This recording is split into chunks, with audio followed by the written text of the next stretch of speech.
Ramakrishna mission বালকাশ্রম রহড়ার যে প্রাক্তন ছাত্র সংসদ রহড়া বয়সম প্রাক্তনীর উদ্যোগে এসছি পুরুলিয়ায় বস্ত্র বিতরণের জন্য।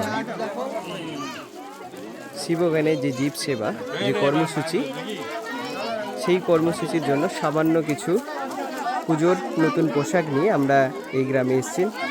আপনারা দেখতে পাচ্ছেন গ্রামের সমস্ত মায়েরা প্রত্যেকেই এসছেন এবং শিশু যারা রয়েছে তারাও এখানে এসছেন। প্রত্যেকেই পুজোর নতুন পোশাক দেওয়া হচ্ছে। এখানে বুচকেরা সমস্ত প্রত্যেকেই আছে এখানে। কি নাম তোমার? বলো বলো। কোন ক্লাসে পড়ো তুমি?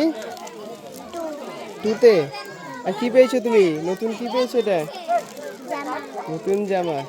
বাহ, প্রত্যেকেই সমস্ত বাচ্চারা আছেন এইদিকে, প্রত্যেককেই নতুন জামা কাপড় দেওয়া হয়েছে।